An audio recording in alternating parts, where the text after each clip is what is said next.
নেদন্ত মুদবিনে আন দেৱতাত মনোযোগ নিদিয়ে পৰম তাকেহে বুলিও সাধু জানিবা আই তাৰাৰ সংগক তুমি পাৰ্থিবা সদায় আমাৰ যি মানুহে ঈশ্বৰৰ কথা কয় আৰু শুনি পেলাই তিনিটা তাপৰ পৰা নিজক মুক্ত কৰে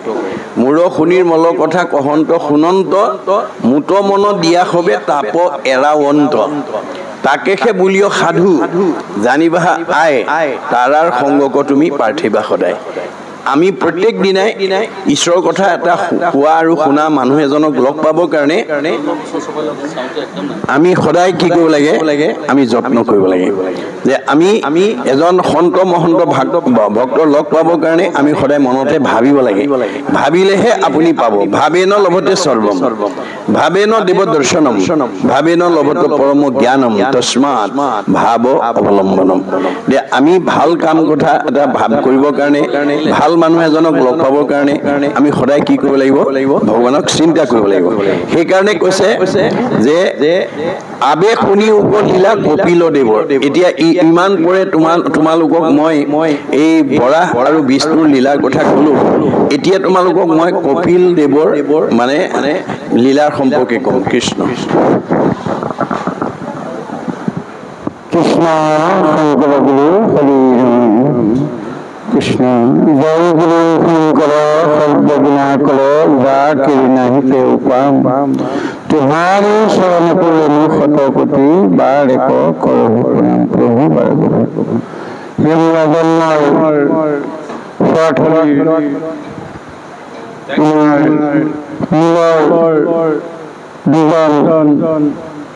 বিদগ্ধ শাস্ত্ৰজ্ঞ ব্যাখ্যাকাৰক জগতজনীয়া বাপ আৰু আমাৰ অনিল কান্তি বাপুৰ লগতে নিৰল নাহলী বাপু আজি চনত উপবিষ্ট হৈছে কালি অনুষ্ঠান আপোনালোকে সকলো প্ৰকাৰৰ সহায় সহযোগত ৰূপায়ণ কৰিলে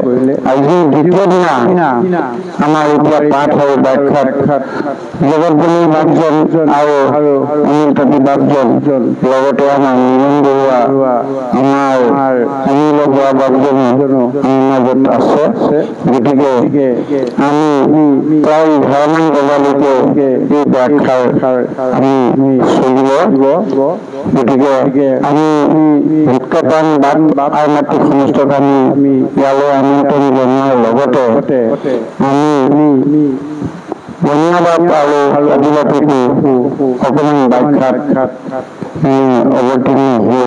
অনুষ্ঠানটো ৰূপায়ণ কৰি চলাই নিবৰ কাৰণে সেৱা ধৰিছোঁ লগতে মই বনীয়া বাপজনীক এটা প্ৰশ্ন কৰিছোঁ যে উদ্ধৱৰ পিতৃ মাতৃৰ বিষয়ে অকণমান আমাৰ ভকতক অৱগত কৰিব সেইটো মোৰ ফালৰ পৰা অনুৰোধ জনাইছোঁ অৱশ্যে বিষয়টো অৱগত নহয় কৃষ্ণ এইকেইটা প্ৰশ্নটো সেইটো অৱতৰণা কৰিছোঁ কৃষ্ণ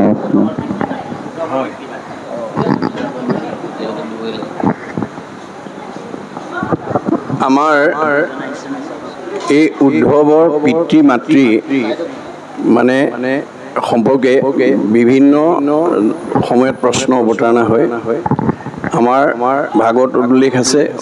উদ্ধৱৰ পিতৃৰ নাম হ'ল উপগৌৰ মাতৃৰ নাম হ'ল সুনীতি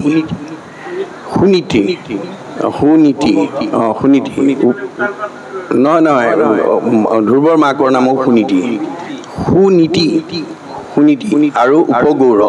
দেউতাকৰ নাম উপগৌৰ গতিকে এইখিনি প্ৰশ্ন আমাৰ বহুতে সুধি থাকে আপোনালোকে মনত ৰাখিব আমাৰ এতিয়া কৈছে আবে শুনি উপলীলা কপিল দেৱৰ যে কপিল দেৱো অৱতাৰী পুৰুষ গতিকে তেওঁৰ লীলাৰ সম্পৰ্কে এতিয়া তোমালোকক কম তুমি শুনা জেনমতে পুত্ৰ আশী ভৈলা কদৰ্মৰ যে এজন ভগৱন্ত পুৰুষ ঈশ্বৰ পুৰুষ আপোনাৰ পুত্ৰৰূপে আহিবলৈ হ'লে আমাৰ উঠি অহা প্ৰজন্মৰ দায়িত্ব বা কৰ্তব্য কি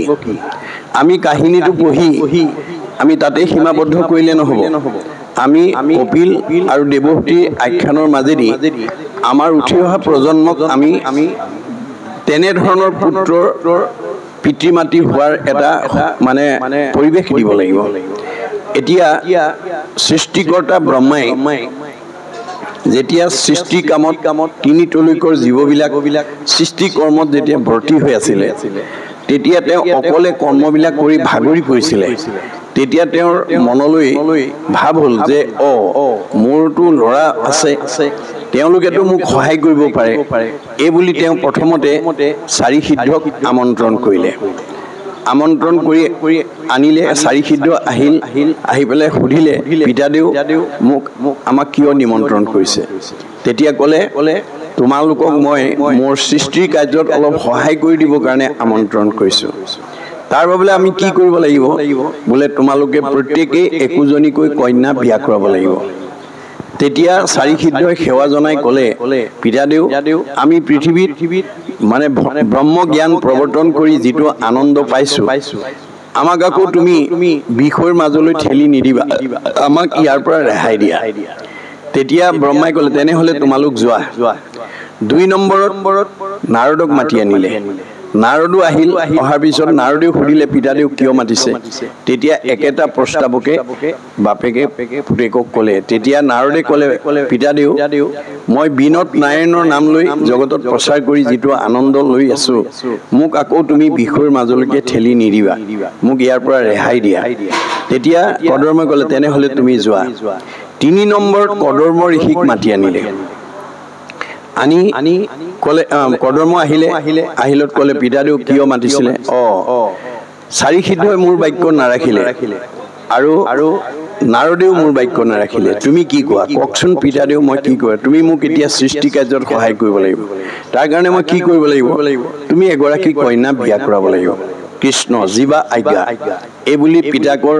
চৰণত সেৱা জনাই তেওঁ পিতাকৰ মনোবাঞ্ছা পূৰ্ণ কৰিবৰ কাৰণে সৰস্বতী নদীৰ তীৰত গৈ 10,000 বছৰ ভগৱানক উপাসনা কৰি আছে ভগৱান সন্তুষ্ট হ'ল আহি সুধিলে বস্ত্ৰ তুমি ইমান সুদীৰ্ঘ সময় মোক কিয় উপাসনা কৰিছা প্ৰভু তুমি যদি মোৰ প্ৰতি সদয় হৈছা তেনেহ'লে মোক পিতাদেৱে সৃষ্টি কাৰ্যত সহায় কৰিবৰ কাৰণে এগৰাকী কন্যা বিয়া কৰাবৰ কাৰণে আহ্বান জনাইছে আৰু সেই কন্যাগৰাকী পোৱাৰ উদ্দেশ্যে মই তোমাক আৰাধনা কৰিছোঁ ভগৱানে কৈছে তুমি সাধাৰণ এজনী ছোৱালী পাবৰ কাৰণে তুমি ইমান দীঘলীয়া উপাসনা কৰিছা প্ৰভু তুমি মোক যিকোনো কন্যা দিলে নহ'ব মোৰ কন্যাগৰাকী মোৰ মনৰ অনুকূলগামিনী হ'ব লাগিব তেতিয়া ভক্তৰ মনৰ কথা বুজি ভগৱন্তই ক'লে তথাস্তু অহা পৰহিলৈ তুমি বাঞ্ছিত কন্যাগৰাকী পাবা এই বুলি আশীৰ্বাদ দি গুচি গ'ল তেওঁ আহি আশ্ৰমত বহি আছে তৃতীয় দিনাখন আঙুলি মূৰত লিখি আছে তৃতীয় দিনাখন হোৱাৰ লগে লগে স্বয়ম্ভূ মনু আৰু শতৰূপা ভাৰ্যাই কদৰ্মক মানি পেলাই তেওঁৰ আশ্ৰমত চমজাই দিলে এয়া তোমাৰ ভাৰ্যা গ্ৰহণ কৰা পিতৃ বাক্য আৰু ভগৱন্তৰ বাক্য মনত ৰাখি তেওঁ মানে দেৱহূতিক ভাৰ্যাৰূপে গ্ৰহণ কৰিলে আৰু স্বামীক চমজাই দি মাক বাপে গুচি গ'ল এদিন দুদিনকৈ সময় পাৰ হৈ গৈ আছে কিন্তু বিবাহৰ যিটো লক্ষ্য আৰু উদ্দেশ্য সেইটো সমাধান হোৱা নাই এদিন দেৱহূতিয়ে গৈ স্বামীক ক'লেগৈ স্বামী তুমিতো মোক বিয়া পাতিছা বোলে হয় তেতিয়াহ'লে বিয়াৰ উদ্দেশ্যটো সাধন কৰিব লাগে ভাৰ্যাৰ মনৰ ভাৱ বুজি স্বামীয়ে ক'লে হেৰা দেৱহূতি আই তোমাৰ পথাৰখন এতিয়ালৈকে সাৰুৱাই হোৱা নাই অৰ্থাৎ মাতৃসকল ক্ষেত্ৰৰ প্ৰেম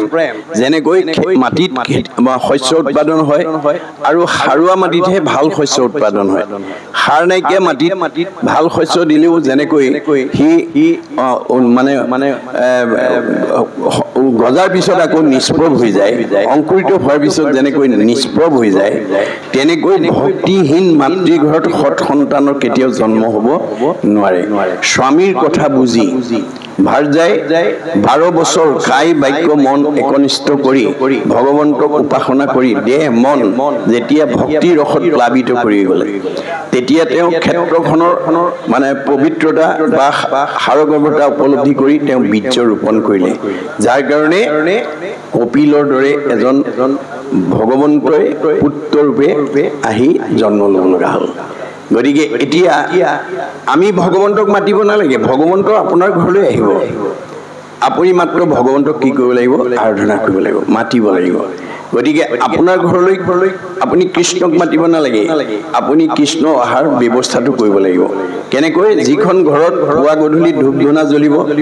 ঈশ্বৰ উপাসনা কৰিব, সেইখন ঘৰলৈ কৃষ্ণ আহিব। যেই নাম সেই হৰি, জানা নিষ্ঠ কৰি নামৰ সংগ নচাৰন্ত হৰি। যতে নাম ততে ভগৱন্ত। আৰু যিখন ঘৰত সেই পৰিৱেশ নাই তালৈ কোন আহিব? আমাৰ দ্বাদশ স্কন্ধ ভাগৱতত কৈছে যে শ্ৰৱণ কীৰ্তন জড়িত কৃষ্ণৰ নকৰে তৈতেষে ৰাক্ষসীগণে বিঘিনি আচৰে। যিখন ঘৰত পুৱা গধূলি ধূপ ধূনা নজ্বলে, ঈশ্বৰ উপাসনা নকৰে, সেইখন ঘৰলৈ অঘাসুৰ, বকাসুৰ, প্ৰলম্বাসুৰ, অৰিষ্টাসুৰ, পুতনা, ব্যোমাসুৰ, ধেনুকাসুৰকে প্ৰমুখ্য কৰি অসুৰবিলাক আহে। অৰ্থাৎ কায়িকভাৱে নহয়, স্বভাৱগতভাৱে, গুণগতভাৱে। আমাৰ কিছুমান মানুহৰ পৰিয়াল আছে, কথা ক'বই নোৱাৰে, টিঙিচকে খং উঠেই, কথা ক'বই নোৱাৰে, লাঠিডাল উলিয়াই আনে, কথা ক'বই নোৱাৰে, ঠেঁ পেচ লাগি 2-3 দিন মানলৈকে চকু পানী উলিয়াই ভাত পানী নাখায়। সেই পৰিয়ালবিলাক অসুৰ থকা পৰিয়াল, অৰ্থাৎ আসুৰিক প্ৰবৃত্তি। সেই আসুৰিক প্ৰবৃত্তিবিলাকক আমি যেতিয়ালৈকে মাৰিব নোৱাৰিম বা উলিয়াই দিব নোৱাৰিম, তেতিয়ালৈকে সেইখন ঘৰত, সেইটো পৰিয়ালত কেতিয়াও শান্তি প্ৰতিষ্ঠা নহ'ব। সেইকাৰণে গুৰুজনৰ দিনত এজন আতা পুৰুষে কৈ থৈ গৈছে ফকৰাৰ মাজেদি, কি বুলি? কুকুৰে কৰিলে বিয়া বাঘৰ জীয়াৰী, দেখিয়া ভালুক গৈলে ঘৰ বাৰী এৰি।